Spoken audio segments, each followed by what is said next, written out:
और उसके बाद दानियल ने इस बात को बताया है कि वो पंख जो थे वो अपने पैरों के बल खड़े हो गए। उकाब के पंखों को मनुष्य के समान एक दिल दिया गया, जो अमेरिका का राष्ट्रीय चिन्ह है। उकाब अमेरिका का राष्ट्रीय चिन्ह है, लेकिन अमेरिका के राष्ट्रपति की मुहर को यदि आप देखें तो आप आश्चर्यचकित हो जाएंगे, क्योंकि दानियल ने जो शब्द लिखे हैं हूबहू वही के वही शब्द आपको सील में दिखाई देंगे, जहां पर एक उकाब को पंख फैलाए हुए दिखाया गया है, जो अपने पांव के बल खड़ा हुआ है, और उसकी जो शील्ड सामने बनी हुई आपको दिखाई देगी, वो शील्ड जो है वो मनुष्य के दिल के शेप में ही बनी हुई आपको दिखाई देगी। जैसा कि दानियल ने कहा था कि उन उकाब के पंख जो थे उनको मनुष्य का दिल दिया गया और वो अपने पांव के बल खड़े हो गए। यानी कि ये स्पेसिफिक भविष्यवाणी जो थी वो दानियल ने अमेरिका के लिए ही प्रदान करी थी, और अमेरिका को भविष्यवाणी के अंदर उकाब के पंख कहकर के उसने संबोधित किया।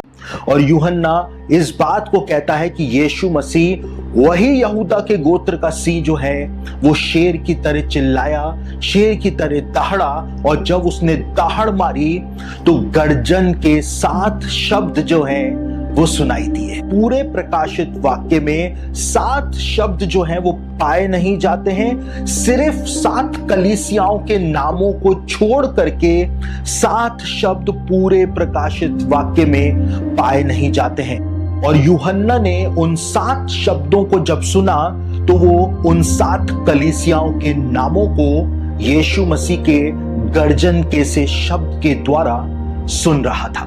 यूहन्ना को कहा गया कि प्रकाशित वाक्य के पूरी पुस्तक पे मुहर न लगाए, लेकिन इन 7 गर्जन के शब्दों के ऊपर ही सिर्फ मुहर लगाने की आज्ञा जो थी, बंद करने की आज्ञा जो थी, वो यूहन्ना को प्रदान की गई थी।